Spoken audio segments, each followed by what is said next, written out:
Hey netizens, आज मेरा birthday है। सी हैप्पी बर्थडे रश्मि। और आज मेरे बर्थडे पे मैं आप सबके साथ ना बहुत सारी बातें शेयर करना चाहती हूँ।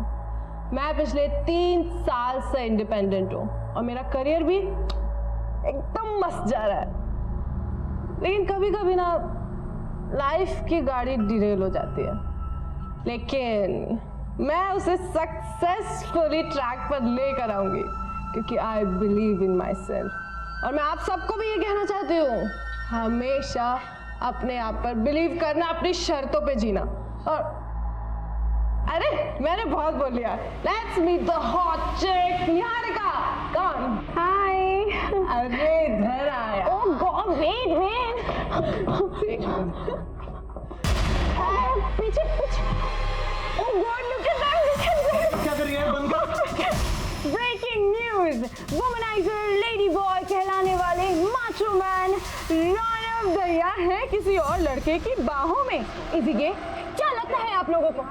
Stop it man. गॉड ये होना कोई क्राइम नहीं होता। वो रियल लाइफ में भी माचो और रियल लाइफ में भी माचो। यार राइट ओके। तो क्या ये सेम बात इसकी वाइफ को जाके बता सकती है? तू ये सारी बातें छोड़ यार। अच्छा तुम मेरी बात सुनो, तुम मेरी प्रमोशन वीडियो कब पोस्ट करोगी? यार तू वो अभी करूं? हाँ। अभी कर दीजिए। हाँ, हाँ। रुक, just give me a minute. Niharika no बोलेगा, नो बोले नहीं, यहीं रुक।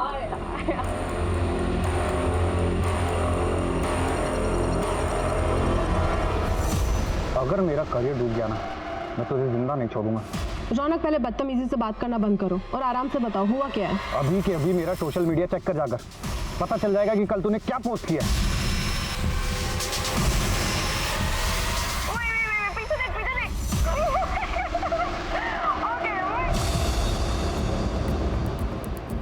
रश्मि 3 महीने से अपना मोबाइल फोन यूज नहीं कर रही थी, इंटरनेट कॉलिंग पे बात कर रही थी। रौनक से मिलो। मैडम मैं दिल्ली में रहता हूँ और मैं उससे यहीं मिला था। रश्मि से आखिरी बार कब मिले थे तुम? मैं रश्मि से आखिरी बार उसके बर्थडे पार्टी पे मिला। उस रात को मैं कैसे भूल सकता हूँ? उस रात की एक वीडियो ने मेरा पूरा करियर बर्बाद कर दिया। मेरी वाइफ मुझे छोड़कर चली गई। मुझे तो लगता है कि उसे उसके किए की सजा मिल गई। बहुत बड़ा ब्लंडर कर दिया था रश्मि ने सर, इसलिए उसे कुछ दिनों के लिए अंडरग्राउंड होने को बोला था मैंने। और तकरीबन 3 महीने पहले उसने अपना फ़ोन इस्तेमाल करना छोड़ दिया था और अपना नंबर फिर उसने दोबारा कभी यूज़ नहीं किया। रश्मि यहाँ दिल्ली में कहाँ रहती थी? यही साउथ दिल्ली में रहती थी। रश्मि यहाँ जो साउथ दिल्ली में रहती थी वो एड्रेस देंगे आप हमें? या श्योर।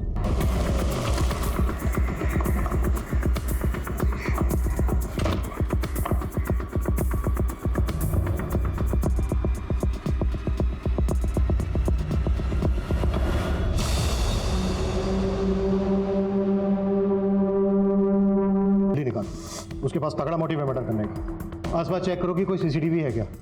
अगर मिलता है तो मर्डर वाले दिन की फुटेज चेक करो और रश्मि के मोबाइल का IMEI नंबर निकालो। पता करो कि उसमें कोई दूसरा नंबर एक्टिव हुआ था क्या।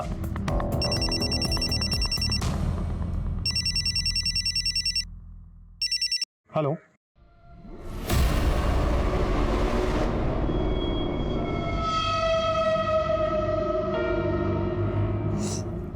सब आपकी वजह से हुआ है ना। आप बेवजह शक करते उस पे और ना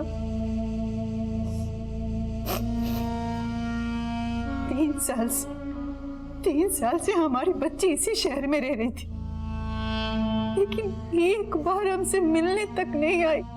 इसी बात को तुम समझ नहीं रही हो जया? 3 साल से इसी शहर में थी ना, फिर भी उसने तुमसे झूठ बोला। अपने घर से ज्यादा उसे अपने आजादी प्यारी थी।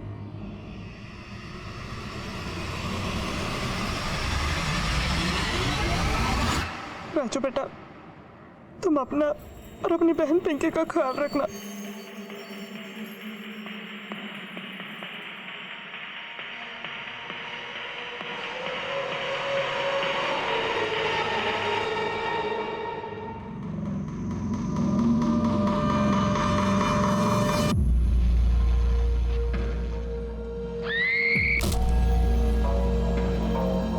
इन्वेस्टिगेशन में कुछ सस्पिशियस तो नहीं मिला? बस इतना पता चला कि खुदकुशी करने से पहले ललिता बैंक गई थी। बैंक के एक एम्प्लॉय ने उसको ठगा था। ठीक है, आप चिंता मत कीजिए, आपका काम हो जाएगा और 2 दिन के अंदर अंदर आपका पैसा आपके अकाउंट में आ जाएगा।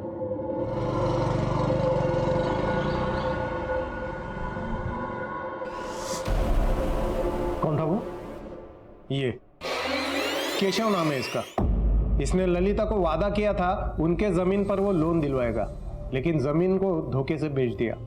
अभी तक हमारे हाथ नहीं लगा है। ठीक है, तुम हमें इसकी सारी डिटेल्स दो। सर, कौन हो सकता है वो जो 5 साल पहले मिली ललिता के मोबाइल नंबर से हमारी दूसरी विक्टिम सुषमा से बात कर रहा था? हाँ प्रतिभा। सर, रश्मि के मोबाइल के IMEI नंबर से एक नए नंबर का पता चला है। उसका CDR निकाला तो पता चला वो किसी मनीष अग्रवाल नाम के आदमी से टच में थी। मैं आगरा से निकल रहा हूँ, थाने बुलाओ उसको।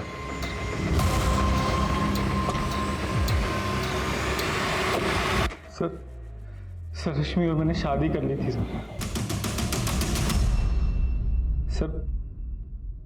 हम दोनों प्यार करते थे सर एक दूसरे से। हम दोनों ही अपने अपने घर से मुंबई में अच्छी जॉब का बहाना करके निकले थे, लेकिन शादी के बाद भी हम दिल्ली में ही थे सर। रश्मि अपने घर वालों से झूठ बोलती थी कि वो मुंबई में है। वो मेरे साथ यहीं थी दिल्ली में सर। बहुत खुश थे सर, पता नहीं किसकी नजर लग गई हमको और हमारे बीच हर छोटी मोटी बात पे झगड़े होने लगे और फिर ये धीरे धीरे झगड़े बड़े होते गए सर। इसीलिए तूने मार डाला रश्मि को? नहीं सर, मैंने मारा नहीं है सर उसको। मैं मानता हूँ कि हम अलग हो गए थे, लेकिन अलग होने के बाद भी हम लोग टच में थे सर। ऐसी रही पार्टी। ऑसम। और तुम्हें तो पता ही है ना, पीने के बाद निहारिका की ऑस्कर वाली स्पीच। यार तुम्हें होना चाहिए था यहाँ पर। अरे यार मुझे आना था, मैं थोड़ा बिजी हो गया काम में। तुम काम करो, मैं जा रही हूँ अभी सोने। ठीक है, कल बात करती हूँ। मैं तो रोज उसको इसी उम्मीद पे फोन करता था कि एक दिन तो हमारे बीच में सब कुछ ठीक हो जाएगा। और जब सब कुछ ठीक नहीं हुआ तो तूने रश्मि को समझाने की कोशिश की, पर उसने तेरी बात समझी नहीं, इसलिए मार डाला रश्मि को तूने। उसने मारा नहीं है सर उसको सर मैं प्यार करता था उससे, उसे अपनी जिंदगी में वापस लाना चाहता था। तो जितना अपने आप को शरीफ दिखाने की कोशिश कर रहा है उतना है नहीं। कुत्ता साले हो सर, और तब तक कुत्ता जब तक ये सच ना बने। लेकिन हमने नहीं किया सर। रश्मि कई मुश्किलों से गुजर रही थी। अपने बॉयफ्रेंड से अलग होने के बाद वो अकेली हो गई थी, लेकिन उसने अपने पिता के पास जाना मुनासिब नहीं समझा। शायद इसकी वजह उसके पिता का सख्त रवैया और उनकी पिछड़ी सोच थी। पुलिस इस केस में काफी आगे निकल चुकी थी, लेकिन इस साजिश का मास्टरमाइंड उनसे 2 कदम आगे था और अपने अगले शिकार पर घात लगाए बैठा था।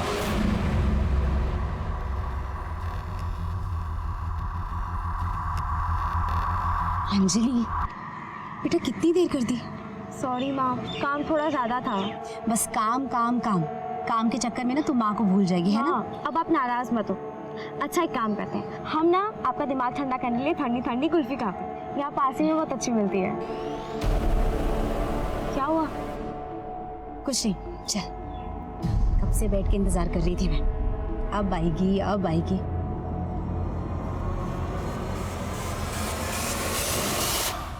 सर, पिछले हफ्ते गाजियाबाद में एक सीनियर सिटीजन का मर्डर हुआ। नाम कुमार जायसवाल। मोडस ऑपरेंडी नैनॉन केस, कोई अरेस्ट हुआ था उस केस में? 2 लोग सस्पेक्ट हैं। विक्टिम का नाती आरव, जो कि ड्रग एडिक्ट है, और उसका ड्रग डीलर अंकुर। ये दोनों लोग फरार हैं। सब पूछताछ में पता चला है पिछले 2-3 हफ्तों में गाजियाबाद और गुड़गांव में इस तरह की घटनाएं होती रही हैं। मतलब रस्सी से गला घोंटकर हत्या, और क्राइम सीन से कोई फिंगरप्रिंट नहीं। वो हरीश शाही केस की फाइल देना।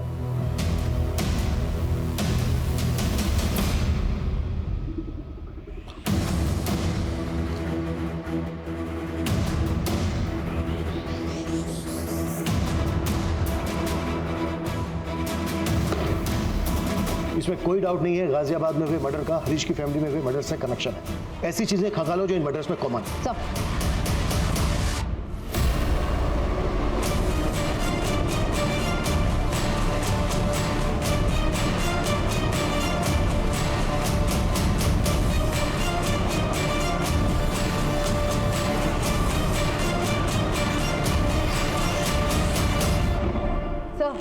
गाजियाबाद, फरीदाबाद और गुड़गांव के जिन घरों से लूटपाट और मर्डर के केसेस रिपोर्ट हुए हैं, वहां पड़ोसियों से बातचीत की तो उन्होंने बताया कि उन्होंने कुछ भी सस्पिशियस नोट नहीं किया। सर किसी भी घर में सीसीटीवी नहीं था, तो कौन आया कौन बाहर गया इसका कोई रिकॉर्ड नहीं। लेकिन सर जब मैंने उन घरों तक जाने वाले रास्ते की सीसीटीवी खंगाली तो एक बड़ी चौंकाने वाली बात हाथ लगी।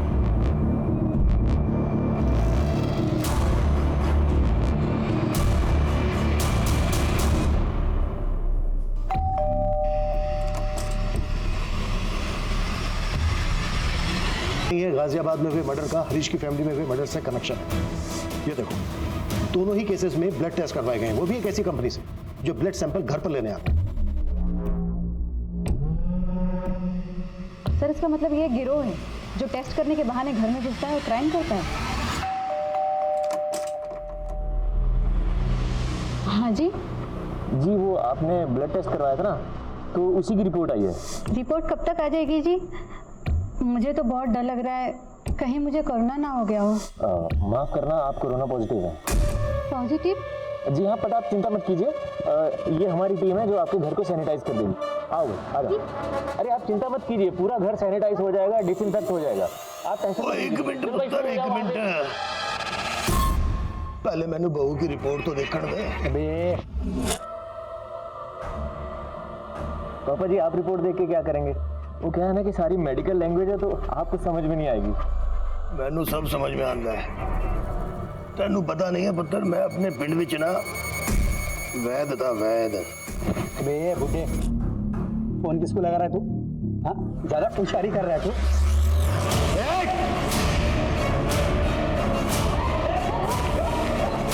उतारो सबके नकाब।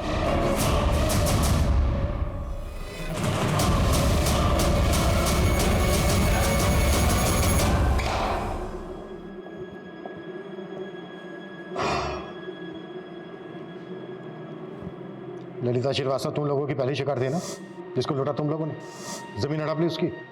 वो थी इतनी बेवकूफ कि उसको उल्लू बनाना बहुत आसान था। जब मैंने उसकी जमीन बेची तो आई थी मेरे पास रोती हुई। हाँ बोलिए, क्यों बुलाया मुझे यहाँ? प्लीज मेरे साथ ऐसा मत करो, वो जमीन मेरे लिए बहुत जरूरी है। देखिए, पेपर तो आप ही नहीं दिए थे ना मुझे। मैंने तो लोन के लिए दिया था। मैं कुछ नहीं कर सकता। अरे देखो, मैं मर जाऊंगी। आपको जो करना है आप कीजिए, मैं कुछ नहीं कर सकता।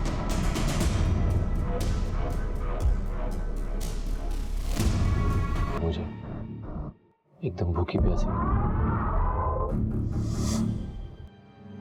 मेरे बाप से भी बढ़कर है वो। हमेशा अपने बेटे की तरह ख्याल रखा।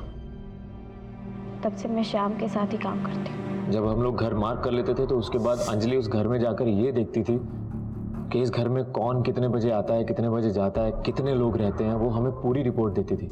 और सर नीलेश इस बात का ध्यान रखता था कि गाड़ी को कहाँ रोकना है, कहाँ से निकलना, ताकि हम लूट करके फटाफट उस रास्ते से निकले। ये तो सब इसकी वजह से हुआ सर।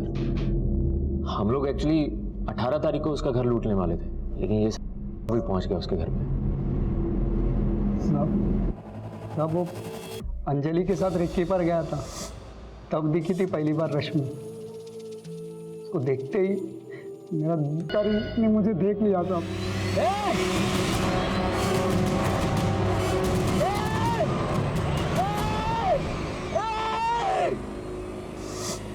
तो कितने लोगों को लूटा तुम लोगों ने? सर ये कोई 500-550 लोगों को ठगा होगा। इनकी चीखें 1 किलोमीटर दूर तक सुनाई देनी चाहिए पुलिस स्टेशन के। चलो कुत्ता सालों को।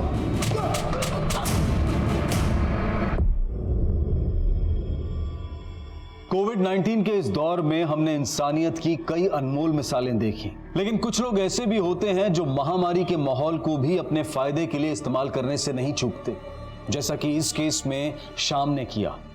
लालच से भरा दिल और साजिश से भरा दिमाग सिर्फ गलत रास्ते पर ही चलाता है, लेकिन खुद को शातिर समझने वाले ये सो कॉल्ड मास्टरमाइंड ये भूल जाते हैं कि जुर्म के रास्ते की आखिरी मंजिल जेल की चारदीवारी होती है, क्योंकि क्राइम नेवर पेज।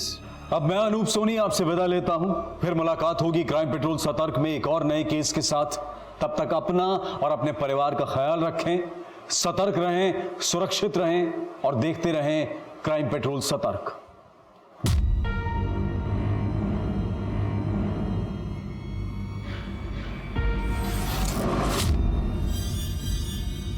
पापा रुको,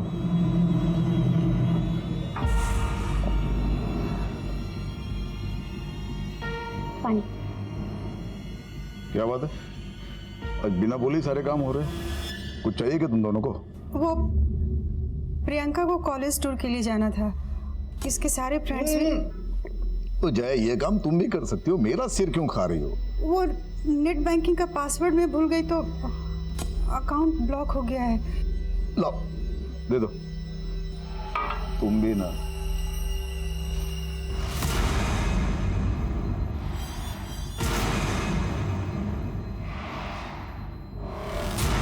इस लड़की का फोटो क्यों रखा है फोन पर? मुझे इमोशनल ब्लैकमेल करना चाहती हो? ये लड़की मेरे लिए मर चुकी है। ऐसे मत बोलिए, आज जन्मदिन है रश्मि का। जन्मदिन उनका होता है जो जिंदा होते हैं। मरे हुए लोगों की बरसी मनाई जाती है। काश 25 साल पहले अपने हाथों से उसका गला दबा के उसे मार दिया होता, तो आज कम से कम उसकी वजह से समाज में बेइज्जत तो ना होना पड़ता।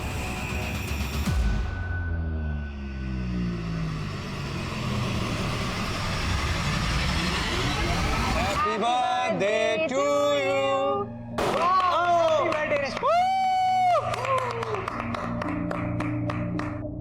Happy birthday.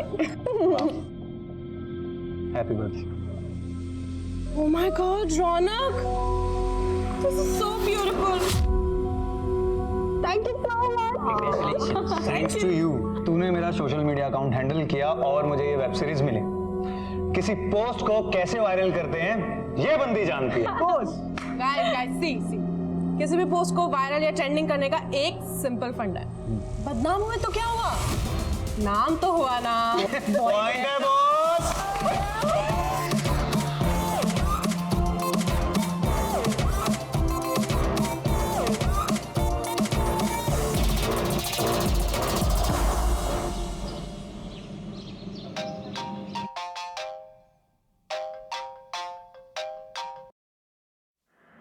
हेलो रश्मि, ये तूने क्या किया?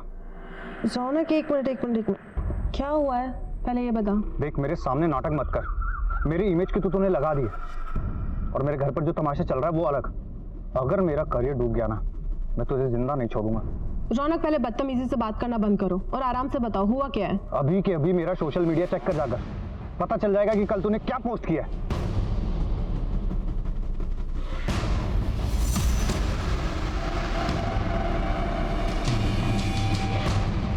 What's wrong with you, रश्मि? ये क्या कर दिया है तूने? यार पता नहीं कैसे हो गया ये, मुझे समझ नहीं आ रहा। मैं नशे में थी तो पता नहीं कैसी गलती हो गई यार। गलती? बहुत बड़ा कांड कर दिया है तूने।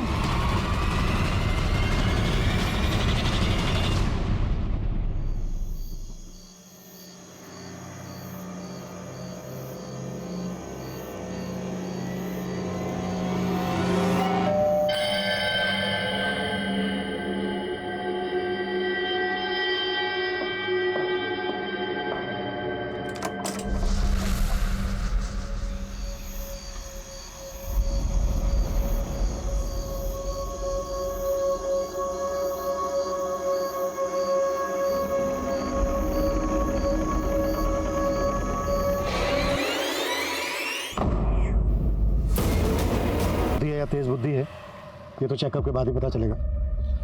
हो सकता है इसने ही मारा हो इस लड़की को और पकड़े जाने के डर की वजह से एक्टिंग कर रहा हो।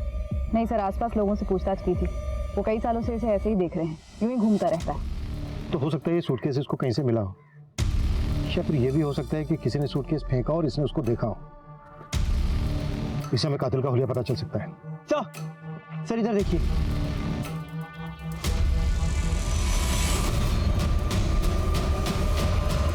ये खून के निशान सिर्फ यहीं तक है, इसके बाद उस तरफ खून के बिल्कुल निशान नहीं है। तो इसका मतलब यह है कि सूटकेस को यहां से घसीटते हुए वहां तक ले जाएगा। कंप्लेन फाइल हुई है, उन सबको खंगालो। हो सकता है इस लड़की की गुमशुदगी की रिपोर्ट लिखवाई गई। नेट बंद होगा उसका, मिस्ड कॉल देखेगी तो खुद ही कॉल करेगी। पर मम्मी, दीदी का नेट कभी नहीं बंद रहता है, उनका तो सारा काम ही नेट पर है ना। बेटा बिजी होगी, और एक काम कर, तू जाके खाना गर्म कर, तेरे पापा आते ही होंगे, उनको पता चल जाएगा तो तू समझ रही ना बेटा क्या? तो क्या मम्मी, क्या कर लेंगे वो? दीदी ना एकदम सही बोलती है, हम सब पापा के हाथ की कठपुतलियां हैं। क्या वो कभी हमारे बारे में सोचते हैं कि उनकी बेटियों की, उनकी बीवी की भी कोई अपनी विशेष हो सकती है, लाइफ हो सकती है? लेकिन नहीं, वो हमारे बारे में बिल्कुल नहीं सोचते। मैं क्या कुछ गलत बोल रही हूँ मम्मी?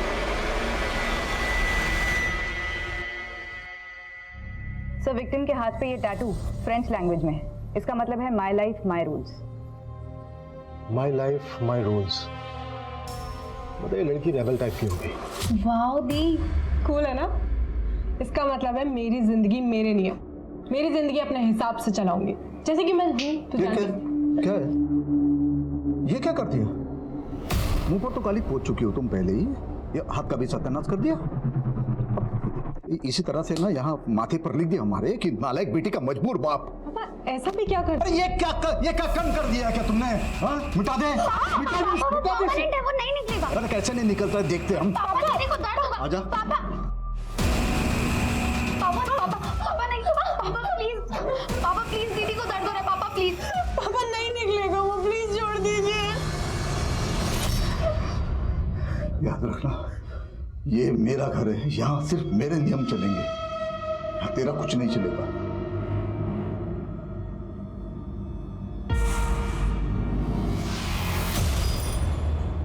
विक्टिम के बारे में और कोई इन्फॉर्मेशन मिली? सर, दिल्ली एनसीआर की सारी मिसिंग कंप्लेंट्स चेक की, लेकिन उनमें से एक का भी विक्टिम से हुलिया मिलता नहीं।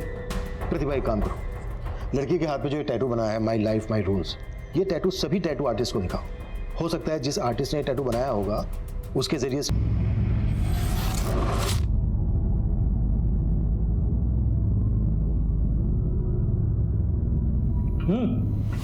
खोल के डाल दे क्या? थोड़ी बची है, मेरे और अंजलि के लिए रखी है। कमाता है उसको भूखा रखेगी, खुद पेट भर के ठूस ठूस के खाएगी। वो भी तो भूखी है।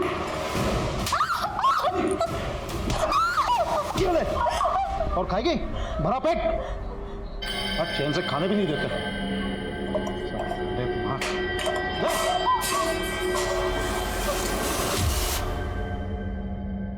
पोस्टमार्टम रिपोर्ट में लड़की की उम्र लगभग 25 साल है। मौत गला घुटने की वजह से हुई। तो लाश सुबह 10 बजे मिली, लेकिन मौत 7-8 घंटे पहले ही हो चुकी थी। लाश 10 बजे मिली और उससे 7-8 घंटे पहले मर्डर हो चुका था, मतलब रात के कोई 2 से 3 के बीच में मर्डर हुआ होगा। जी सर। बॉडी के टुकड़े मारने के बाद किए गए, वो भी किसी तेजधार हथियार से। और विक्टिम के ब्लड में अल्कोहल के ट्रेसेस भी मिले। सेक्सुअल असॉल्ट बहुत ही ब्रूटली हुआ है। प्राइवेट पार्ट बुरी तरह से डैमेज है। टैटू के जरिए लड़की के बारे में कुछ पता चला? तो सभी टैटू आर्टिस्ट का यही कहना है कि ये tattoo my life my rules 1-2 साल पहले काफ़ी पॉपुलर हुआ था, तब कई लोगों ने बनवाया था। इनफैक्ट सर, लड़की के कपड़ों से भी कोई क्लू नहीं मिला है। प्रतिभा, एक काम करो, लड़की की फोटो सभी न्यूज़पेपर में पब्लिश करवाओ, शायद कोई आइडेंटिफाई कर ले। सरकार ने कल से धारा 144 लागू कर दी है। सुना है बहुत खतरनाक बीमारी है। अब पता है चाइना में तो कई लोगों की मौत भी हो गई वायरस की वजह से। अब पता नहीं क्या क्या दिन दिखाएगा ये कोरोना यार।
अम्मा, भूख लगी है। जा बैठ, मैं ला रही हूँ।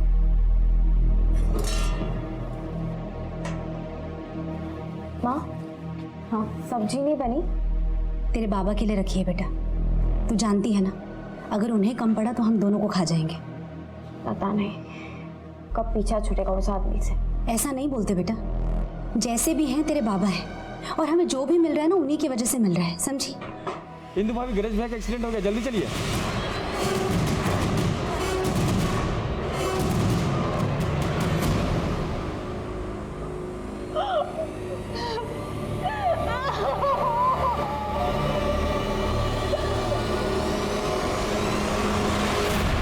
सब भिखारी की रिपोर्ट आ गई है। साइकोलॉजिस्ट का कहना है कि वो अपना मानसिक संतुलन काफी पहले ही खो चुका था और जिस प्रिसिशन से क्राइम हुआ है ये उसके बस की बात ही नहीं। क्राइम करना भले ही उसके बस की बात ना हो, पर देख तो सकता है। साइकोलॉजिस्ट ने उससे काफी देर बात की। उनका कहना है कि उस भिखारी ने कुछ तो देखा है, क्योंकि वो बार बार किसी गाड़ी और सूटकेस के बारे में बात कर रहा है, लेकिन काफी पूछताछ करने के बाद भी वो उससे कोई इन्फॉर्मेशन निकाल नहीं पाए। छोड़ दो उसको, लेकिन नजर रखो उस पर और अपने सारे खबरों को एक्टिव कर दो। जब तक इस लड़की की हमें पहचान नहीं पता चल जाती तब तक ये केस आगे नहीं बढ़ पाएगा। ये गंगा जमुना बहाना बंद कर, समझी? एकदम आवाज नहीं आनी चाहिए, आवाज नहीं आनी चाहिए, समझ में?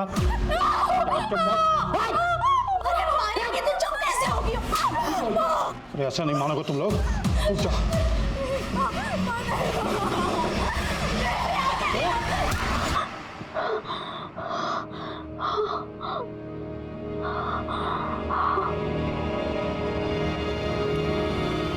आंटी, आंटी, क्या हुआ मधु?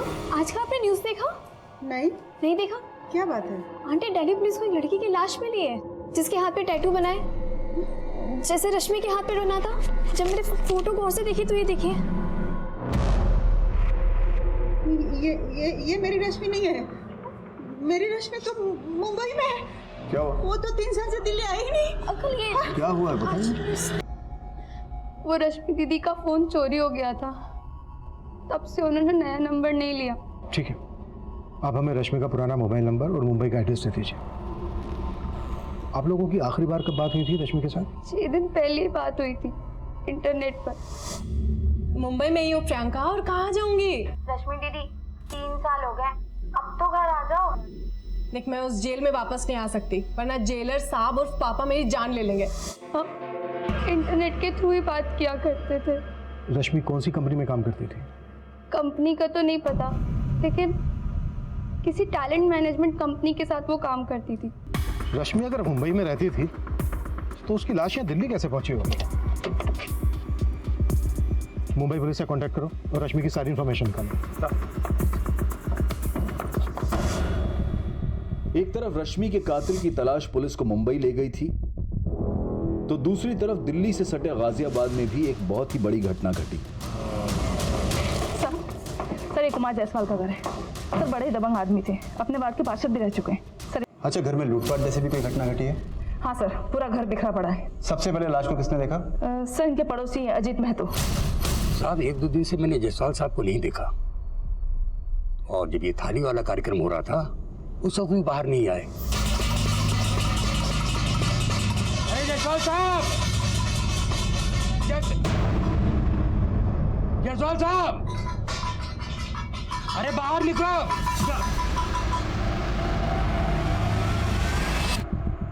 और कौन कौन है इनके परिवार में? जायसवाल जी का बड़ा बेटा जो है वो तो यूएसए में रहता है, और बेटी महिमा जो है वो मुंबई में। यहाँ पर इनके साथ इनका नाती आरव रहता है बस। और आरव अब कहाँ है? आरव को तो मैंने कई दिनों से नहीं देखा। लास्ट टाइम जब मैं उसको देखा था तो अपने ही घर में चोरी करता है। अपने ही घर में चोरी करता है। जी, क्यों मार रहे हैं आरव? अरे नशे हो गया 1 नंबर का, अपने ही घर में चोरी करता है। साहब, आरव को तो नशे की लत पड़ गई थी और इसके लिए उसने घर में कई बार चोरी भी किया है। मुझे तो ऐसा लगता है साहब कि पैसे के लिए ही उसने। सब पूरा घर छान लिया, सारी कीमती चीजें चोरी हो चुकी है। सर, जायसवाल साहब के पास एक गन थी, वो मिली होगी आप लोगों को। उनके पास गन? जी सर, पूरा घर देख लिया, कोई गन नहीं मिली। सर, रश्मि की बहन प्रियंका ने हमें जो उसका मुंबई का एड्रेस दिया था वो फेक है सर। रश्मि की फैमिली कहती है कि रश्मि मुंबई में रहती थी, वो दिल्ली कभी वापस लौटी नहीं। अब या तो रश्मि ने अपनी फैमिली से झूठ बोला या फिर रश्मि की फैमिली हमसे झूठ बोल रही है।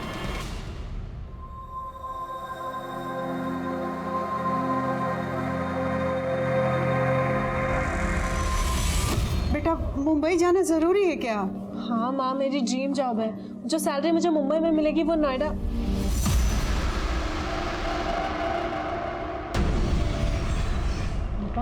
ये सब्जी लाइए, ये रख दो। अगर मेरी मर्जी के खिलाफ इस दहलीज के बाहर किसी ने कदम भी रखा तो दोबारा वापस नहीं आ पाएगा। ठीक है पापा, नहीं आऊंगी वापस, आई प्रॉमिस। तो जाओ और वापस मत आना, और आ गई ना गलती से तो गलत आवा के यहीं पे खत्म कर दूंगा तुम्हें, तो काट काट के फेंक दूंगा तुमको।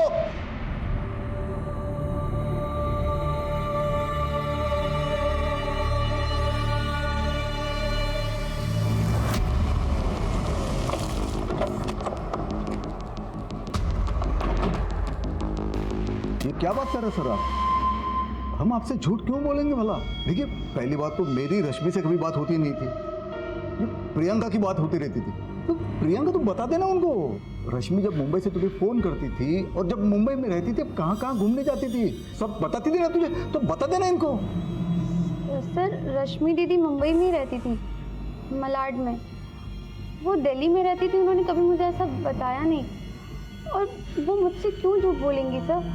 प्रियंका, अगर कोई ऐसी बात है जो तुम अपने माँ बाप के सामने हमसे नहीं बताना चाहते तो एक मिनट माधव जी, एक मिनट, तो तुम हमसे अलग से भी बता सकते हो। नहीं सर, ऐसी कोई बात नहीं। ये रश्मि का परिवार हमसे झूठ बोल रहा है और एक दूसरे से भी। रश्मि की फैमिली पे नजर रखो सर। और सर, रश्मि के पुराने नंबर की डिटेल्स कल तक आ जाएंगी। वो किन किन लोगों के साथ टच में थी ये भी पता चल जाएगा। रश्मि के दोस्तों से मिलते हैं, हो सकता है जो बात हमें रश्मि की फैमिली नहीं बता रही उसका दोस्त बता। सर, कुमार जायसवाल का नाती आरव, उसका अभी तक कुछ पता नहीं चला है। लेकिन सर, एक काम की खबर हाथ लगी है। एक ड्रग पेडलर अंकुर है, उसके साथ इस आरव का उठना बैठना था। ठीक है, ये माना कि अंकुर आरव को ड्रग सप्लाई करता था, लेकिन इससे कहीं साबित नहीं होता कि उसका मर्डर से कोई लेना देना हो सकता है सर, क्योंकि अंकुर ने आरव को ड्रग्स दिए थे बेचने के लिए, लेकिन ये नशे का आदी आरव, उसने सारे ड्रग्स खुद ही उड़ा दिए। तब तो ये अंकुर आरव के पीछे हाथ धो करके पड़ गया होगा अपने नुकसान की भरपाई करने के लिए। जी सर, घटना के 3 दिन पहले आरव गया था अंकुर को पैसे देने के लिए, लेकिन कुमार जायसवाल ने इन दोनों को देख लिया था।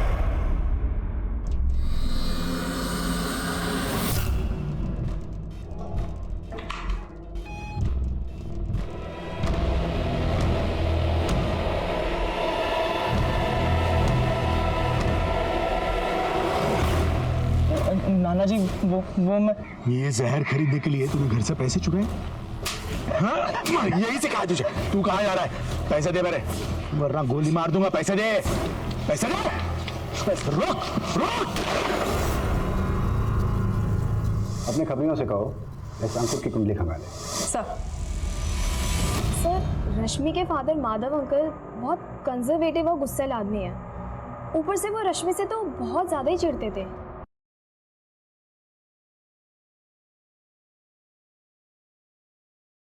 वो भी ईमेल मैं लेट हो रहा हूँ, मुझे निकलना है। और कल तुम्हें कब करना बता देना मेरे को, ठीक है? चलो। हाँ ठीक है पापा। वो बीच रास्ते में और लड़कों के साथ लिपटने चिपकने के लिए तुमको आदत दी चाहिए थी। पापा, ये दोस्त है मेरे। दोस्ती का मतलब बताया मैं। चल घर चल, चल घर चल। और फिर घर ले जाने के बाद भी उसकी बहुत पिटाई की। उसके बाद से तो रश्मि ने शहर भी छोड़ दिया। फिर मेरा भी कोई कांटेक्ट नहीं रहा उससे। क्या रश्मि वाकई किसी के साथ रिलेशनशिप में थी? I am not very sure sir, लेकिन ऑफिस से कई बार वो हाफ डे लेकर निकल जाया करती थी, तो मुझे भी ऐसा लगा कि शायद she is seeing someone, but उसने मुझे ऐसा कभी बताया नहीं। क्या रश्मि के फादर माधव का रश्मि की हत्या में हाथ हो सकता है? I am not sure sir, पर मैं रश्मि को उसके कॉलेज के टाइम से जानती हूँ। कॉलेज में वो किसी भी लड़के से बात नहीं करती थी, अपने पापा के डर की वजह से। उसके पापा ने अपनी दोनों बेटियों को धमका के रखा था कि किसी भी लड़के से बात की तो वो जान से मार देंगे। ये क्या बोल रहे सर आप? अगर मुझे रश्मि को मारना ही होता तो 3 साल पहले ही मारता मैं, जब मेरी मर्जी के खिलाफ उसने हमारे घर के दहलीज के बाहर कदम रखा था मुंबई जाने के लिए। देखिए सर, मैं बाप हूं उसका, और एक बाप का कर्तव्य होता है बच्चों को डिसिप्लिन सिखाना, जो कि मैंने मेरा कर्तव्य किया है। मैं बोल रहा हूँ ना कि रश्मि के साथ ये जिस किसी ने भी किया है ना, उसे कड़ी से कड़ी सजा मिलनी चाहिए। तो मिलकर रहेगी, तो चाहे वो कोई भी हो, आप ही क्यों ना हो। अगर आपको ये लगता है कि ये सब मैंने किया है तो आप साबित करके दिखाइए। अब मैं चलूं?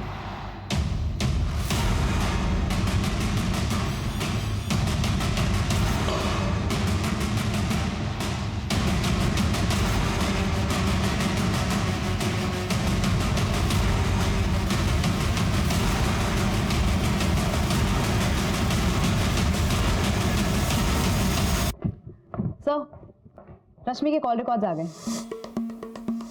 उसका नंबर दिल्ली में ही रजिस्टर्ड है। इनफैक्ट उसका फोन कभी चोरी ही नहीं हुआ। उसने अपना नंबर 3 महीने पहले इस्तेमाल करना बंद कर दिया। कॉल रिकॉर्ड से कुछ मिला? सर, उसकी 3 लोगों से रेगुलरली बात होती थी। रौनक दहिया, सोनाली दवे और निहारिका शर्मा। रौनक और निहारिका एक्टर्स हैं और ये सब के सब दिल्ली में बेस्ड हैं। इनफैक्ट सर, उसके कॉल डिटेल्स में एक भी नंबर मुंबई का रजिस्टर्ड नहीं है। इसका मतलब रश्मि कभी मुंबई गई नहीं थी, वो यहीं दिल्ली में थी। रश्मि ने अपनी फैमिली से झूठ बोला कि उसको मुंबई में जॉब लगी है। और हाँ सर, रौनक का 3 महीने पहले सोशल मीडिया पर एक आपत्तिजनक वीडियो वायरल हुआ था।